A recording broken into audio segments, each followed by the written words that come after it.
Today we're going to be making the world's most generic platformer. I only have a few features. 1. The player will only be able to jump. 2. The player will always be moving to the right. 3. When the player reaches the wall on the far right of the screen, the game will be over and the level will restart. 4. The player will restart the level if they come into contact with any obstacles, or in this case, spikes. That's it. So we are going to start creating the level by using the tile map tools that Unity provides. So go into 2D object, tile map. Do it again here. We're going to want to create 2 tile maps, one for the obstacles and one for the level. Now that we have those tile maps made, let's name them. So I'll just name one floor and I'll name one spikes. Now that I have maps named, I'm going to want to create folders to actually store the tile path in. So just create the folder, name it tiles or something. Go into the tile palette window. You can access the tile palette window by going into Window to the tile palette. Then you create a new palette. Inside of that folder, you create a few new sprites. All we need is the triangle and square for this one.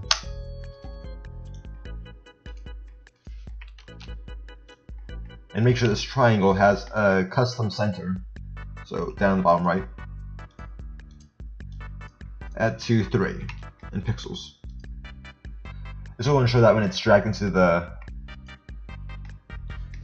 tile palette, it doesn't look absolutely terrible. See, there we go. Now let's do this one.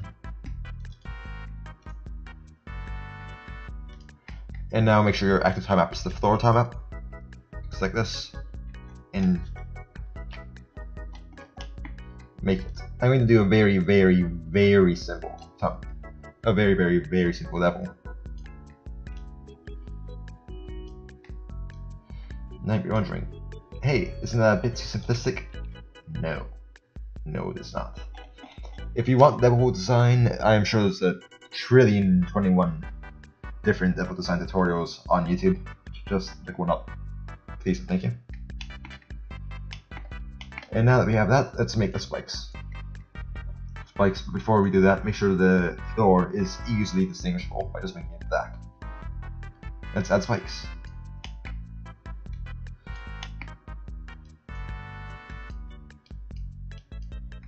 And now that we have the spikes, let's add an object that will be our end line. So let's say close to the finish line.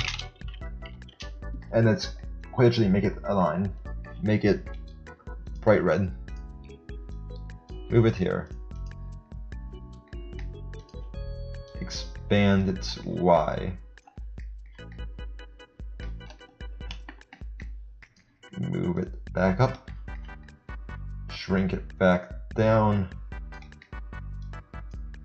move it over here, add a collider, a box collider, make sure it's trigger, go to the floor, add component, box collider.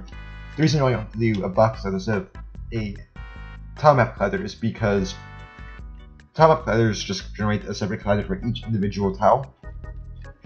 And the problem with doing that with level surfaces is that sometimes you get stuck on corners that you really shouldn't be getting stuck on. That's just a whole pain to deal with, so we're not going to deal with it by just using this tile, by using this box collider. So make sure it's at the right point, move it until it's flush with the rest of the level. Make sure it extends far enough in both directions, and remember to clone it for the walls.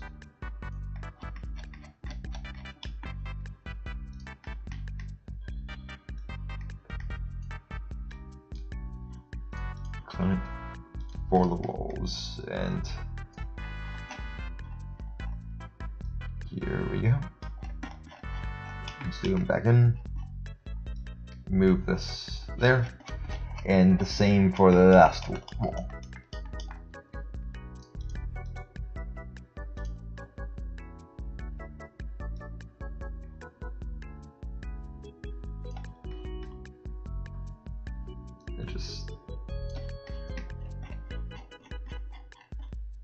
Okay, perfect. So now we have the tiles, now that we have the colliders for the floor set up, we're going to create colliders for the spikes. Now this one will be much easier. We're going to just do a tile map collider, since if you collide with these spikes you're going to die, so it doesn't really matter. So void unsugar enter. And now we have that. Make sure we have the player, make the player, I don't know, do box. That's very easy to see. Drag that do box all the way over here. Give it the collider, box collider, give it a rigid body. There we go. Make it so it can't rotate, remove its drag, and give it a tag, the player tag. How convenient. Player. Okay, now we have the setup for the level done. Now what we're going to do is going to make it so you can actually jump. So, but before we do that, we're going to make it so the camera follows the player. So let's create a new script, call it camera follow. Open it up. Open it up. Here we go.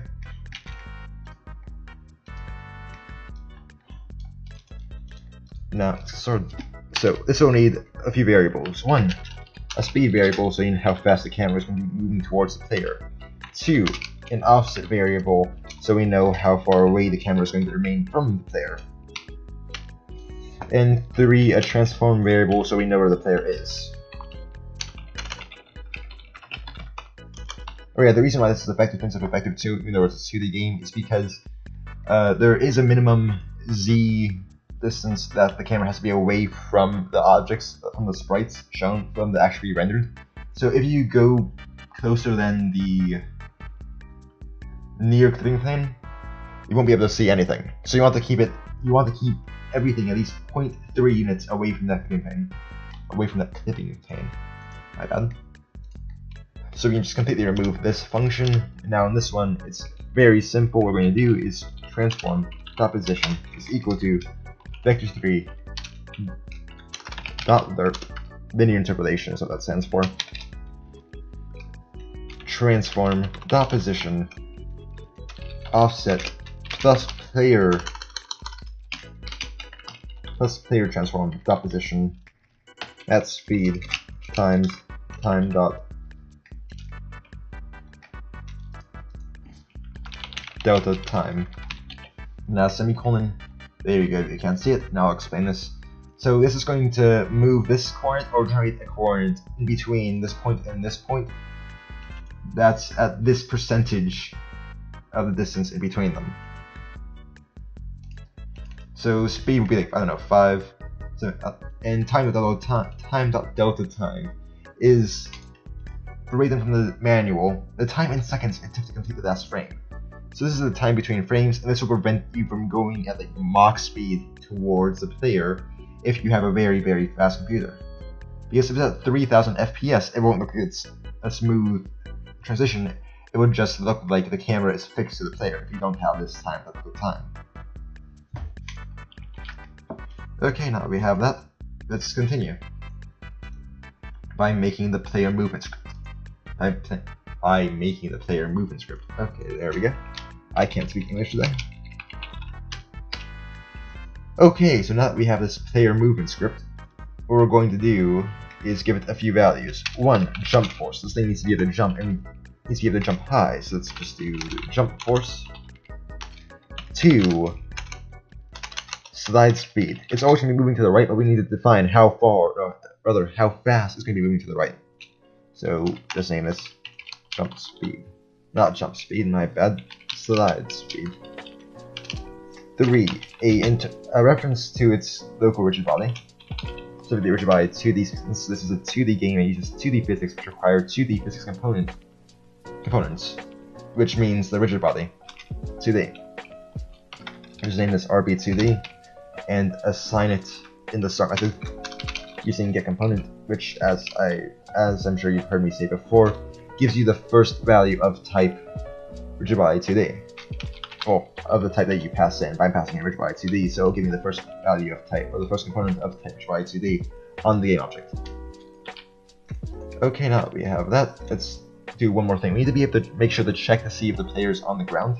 So we're going to do that via property. A property is C-sharp's solution to getters and setters. So if you ever use Java, you have accessors. Well, not accessors, that's wrong word, wrong term, my bad. You have getters and setters, so functions that are explicitly to assign and return, or assign and retrieve values. So C-sharp has this too, but they have their own version called properties. And personally, I find properties much more convenient because you can just use this syntax, and this is effectively a field. Well, not at all a field. You can do manipulations to field data within these these braces. So this is like its own little get function that you don't actually need to call a function for. So we're going to return the result of arraycast. So arraycast is equal to physics to the dot arraycast from the origin of the player down. The player's a 1 by 1 square, which means it's going to be 0.5 times 2, so its radius is 0.5. So you use its radius if it were a circle. 0.51 f, so that means it extends it just a little bit beyond the shell of the player collider. And there we go. Now we're going to need to check to see if make it so it returns hit that collider is not equal to null. So hit collider is the collider that the raycast is going to hit. A raycast is a point cast from an arbitrary position against colliders in the scene. So the arbitrary position in this case is going to be the transform position of the player movement script, or rather the game object the player movement script is on. So in other words, the player is going to be cast down, as in straight down. So as in if the player were here, it's going to be cast in the opposite direction of this green arrow and be cast straight into this black ground. However, you may notice an issue. There's a collider here, so why won't it just hit this?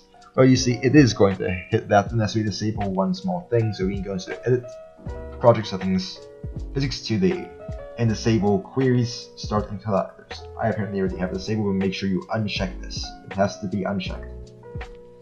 Okay, now that we have that, we need to make sure that we have enough force, and we also need to make sure you can actually jump. I never made sure you jump. So if grounded and input.get key down, let's just do space rb2d dot add force vector 2 dot times jump force, and it's always an impulse. There are different force modes. Impulse is a much faster force application, so in my opinion it just looks better. Okay, there we go. One more thing, we need to make sure it actually slides. So rp2d.velocity is equal to the new vector 2 speed rb2d.velocity.y. This way it's going to maintain its y velocity, but it's always going to be moving to the right at slide speed. Okay, there we go. Make sure it actually functions now. And also make sure you assign these values. So player goes into player transform, this is set to -10, this is set to 3, this is set to 2, this is set to like, I don't know, 1. And here we go. Let's see. Yep, the player's moving, the player's moving, the player's moving, the player's moving, the player's moving, the player's moving.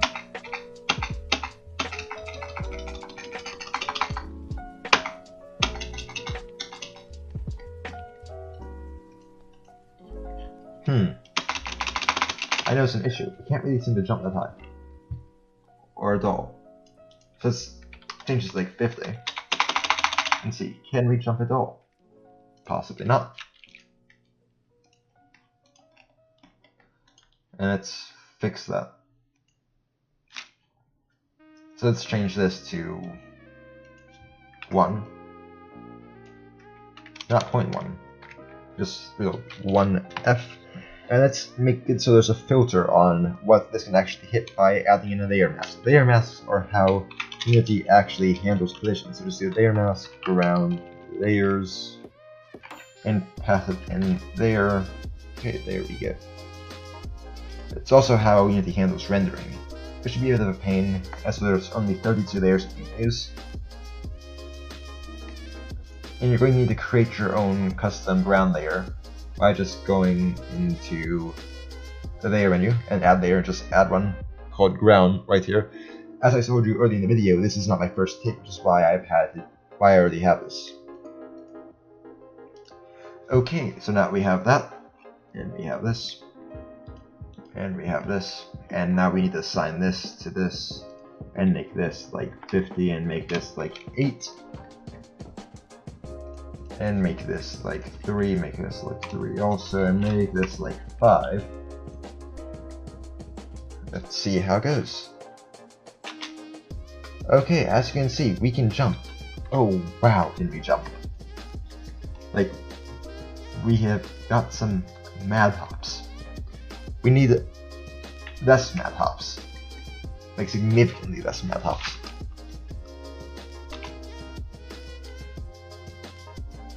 Again, these hops, while they do look good, are still a bit too much. So let's increase the gravity scale, in addition to reducing jump speed.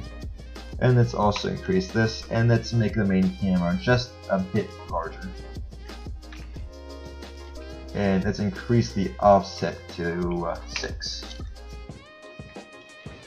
Okay, here we go. And what did we get? Can we jump? Nice. We can jump over it. No, we cannot. Let's increase this jump force again. Let's decrease its jump scale. Let's back to how it was. Let's remember to fix that here. And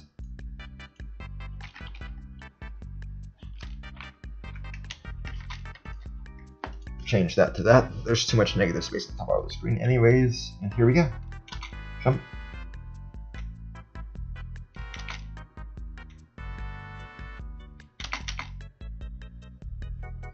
And as you can see, this functions. And that's the world's most basic platformer. However, as you may have noticed, the obstacles don't do anything and the finish line does not do anything yet. So we have a few minutes left, so let's get that working. So create something called finish line, a nice little script.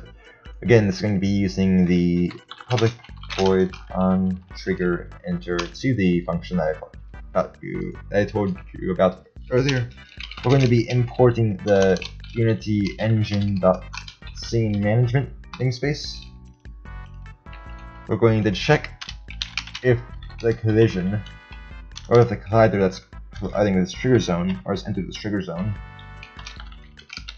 has a player tag. And if it does, scene manager dot load scene 0. This will make it so it loads the very first scene, so in a second I'll show you what that means. But first we need to define which scenes there are in the game. So go into edit, file, build settings, make sure this is scenes and build. Here we go, number 1, number 0 out there. Take the finish line script, just drag it on, save it, and let's see what happens.